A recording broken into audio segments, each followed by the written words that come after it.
Hi everyone, today we're going to look at functions of education from a Marxist perspective. We're going to start off with doing a little bit of an overview of what Marxists believe, and then we're going to look at some of their ideas specifically. If you are making notes, you might want to write down the key definition there, correspondence principle, and we're going to look at that in a bit more detail as we go on. But essentially it's the idea the education is designed to serve capitalism, and we know that Marxists think that capitalism is negative, it's bad, because it creates conflict between the rich and the poor in society. So the key terms for rich and poor, remember, are the bourgeoisie and the proletariat. So let's start with the starter activity where we just recap Marxism and what they think about education. So I've got here a fill in the blanks. If you could, just pause the video and have a go at that.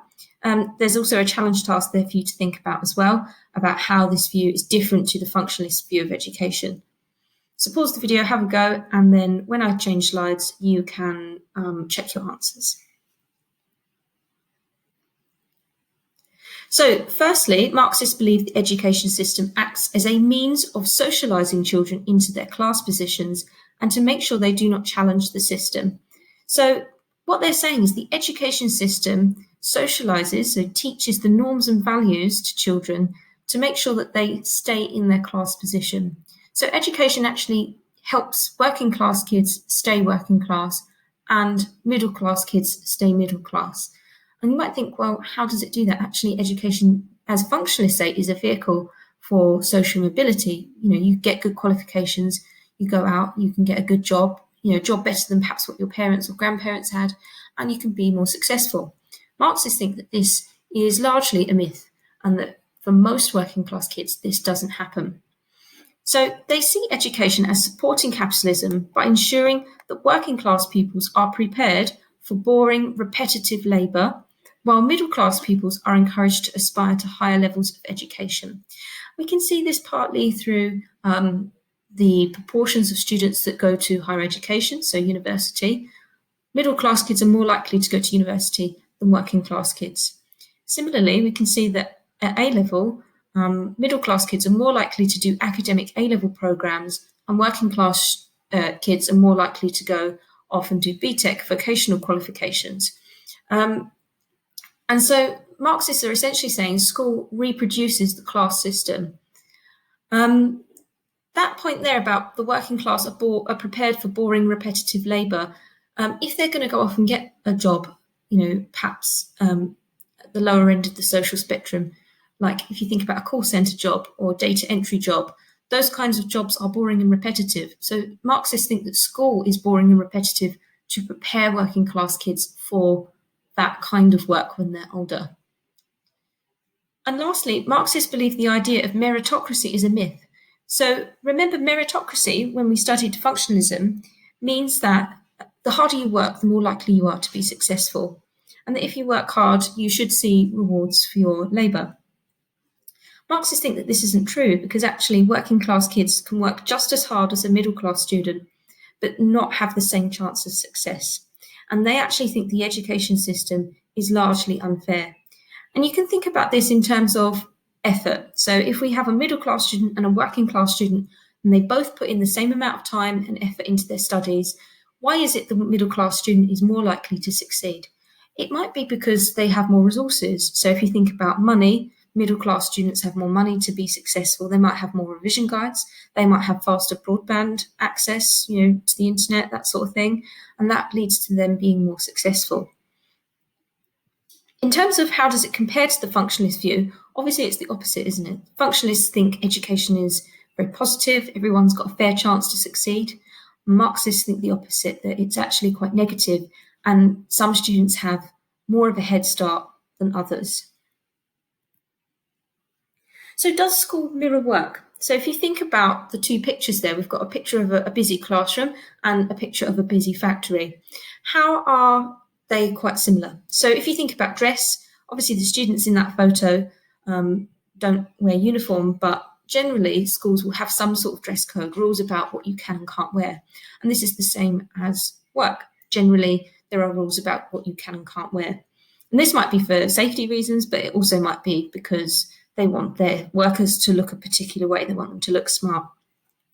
Competition So there's always an element of competition at school, who can get the best grade, who can, do the best in extracurricular activities, particularly sport. And then if you think about the workplace, there is competition between workers. So who can produce the most garments, who can sell the most cars, who can get the best grades from their students, those kinds of things. And then rewards and punishments. It's easy, isn't it? At school, you've got detentions and behaviour points, things like that.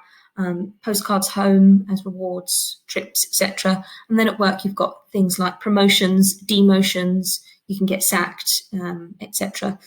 And then hierarchy, there's a real sense of hierarchy at school. You've got the head teacher at the top, the deputy head teachers, the assistant head teachers, heads of department, then you've got the teachers, and then largely the students at the bottom.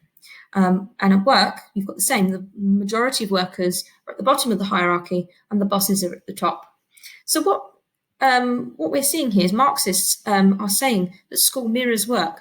Now, the two sociologists that you need to reference when you talk about this are called Bowles and Gintis, and their idea is called the correspondence principle. So they argue school corresponds with work. They believe that this is a bad thing because it means that schools prepare the proletariat for the exploitation they will face later at work from the bourgeoisie. You are being prepared to have a boss later on in life who will have most of the rewards, and you will do most of the labour. There's a challenge to ask there. What would functionalists say? Would they think it's a bad thing that school prepares us for work? So if we remember that they're quite positive, it's likely that they would think it's a good thing that we're prepared for work. They would see it as a way for us to achieve and perhaps improve our social class position.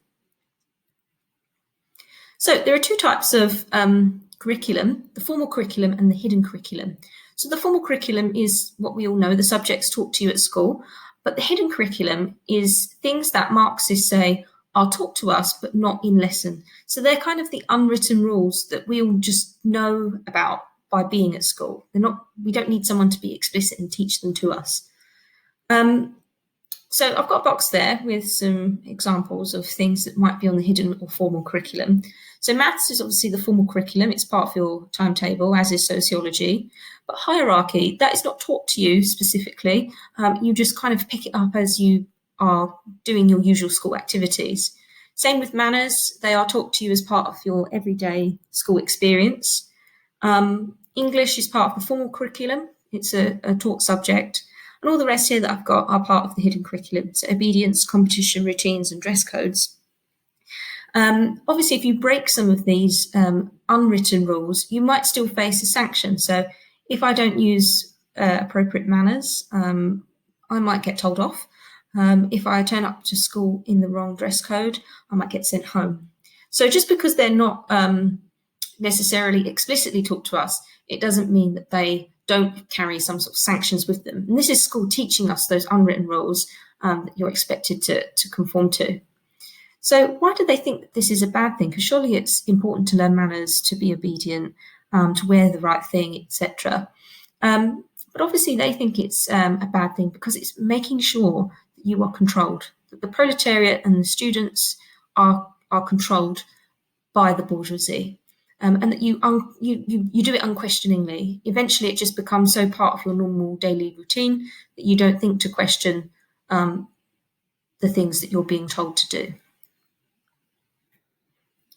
So our key sociologist here is Paul Willis. He wrote a book called Learning to Labour in the 70s, and he looked at why is it that working class students end up getting working class jobs when they leave school?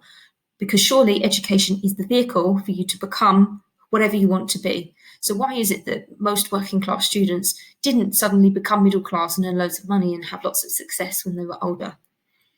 So he conducted group interviews with 12 working class boys. He found something different to other Marxists. He found working class students did not conform to school. He actually found they formed a counter-school subculture. So what we just looked at with the correspondence principle seems to suggest that working class kids are told to be obedient.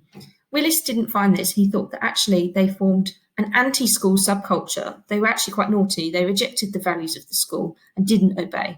They deliberately skipped lessons and misbehaved. But he still agrees with other Marxists that the capitalist system still benefits from this. Because you might think, well, if they're naughty at school, they'll become naughty at work. But actually, this is because capitalism needs people that aren't successful at school to do unskilled manual work to make a profit. So if you think about cleaners, if you think about factory workers that do unskilled work, they don't need qualifications to do those jobs. And so the disobedient children were likely to get poorly paid manual work because of their behaviour. They couldn't get any other type of work. So really, capitalism needs people that fail school in order to give them the rubbish jobs that nobody else wants to particularly do. And this means that they can also pay them less as well, because they're perhaps low-skilled work. They can pay them minimum wage and exploit them in that way. So there are a few problems with Willis's study. Firstly, he conducted group interviews, and he obviously picked working class boys that were rejecting school, had this naughty attitude towards school, counter-school subculture, rejected all the rules. So why would you put them all in a group interview together? They're probably not going to, necessarily give you the honest truth. They might actually lead your data to being invalid, because they might lie, they might exaggerate, they might not take the research seriously. Secondly, he only interviewed 12 working class boys. That's a very small sample size. I mean, he wrote a whole book based on these 12 working class boys. Can we really generalise about his findings to the rest of England? Really, we could say that perhaps, yes, it might have been high in validity because he got lots of rich, detailed information from these boys, but you can't replicate his study anywhere else. So it lacks reliability. You can't ask, the group interviews were unstructured, so he will ask different questions each time. If he went to another school to try and ask 12 working class boys, he wouldn't be able to ask them exactly the same questions. So you can't replicate it. It lacks reliability. There's a song here by Pink Floyd that kind of exemplifies the Marxist perspective. So if you want to have a listen to that, it's a really old song. Click on the link. You've probably heard it before. I think the Gorillas actually did a cover version of this, but I couldn't find that one. I could only find the original Pink Floyd one. So click on that one, have a little listen, and try and analyse those lyrics from a Marxist perspective. That point there about you're just another brick in the wall. You might have heard, someone being just a cog in a machine. This song is really saying that children are just a part of the capitalist system. You're just a cog or a brick in the wider scheme of things, and the bourgeoisie need you in order for their system to run. And that part there about we don't need no thought control, it suggests that school brainwashes us into behaving and acting in a certain way so that the bourgeoisie can exploit us. Okay, so lastly, I've got 3 exam questions here based on this lesson. So if you could please have a go at answering those and email them to your teacher by May the 8th. It's a Friday.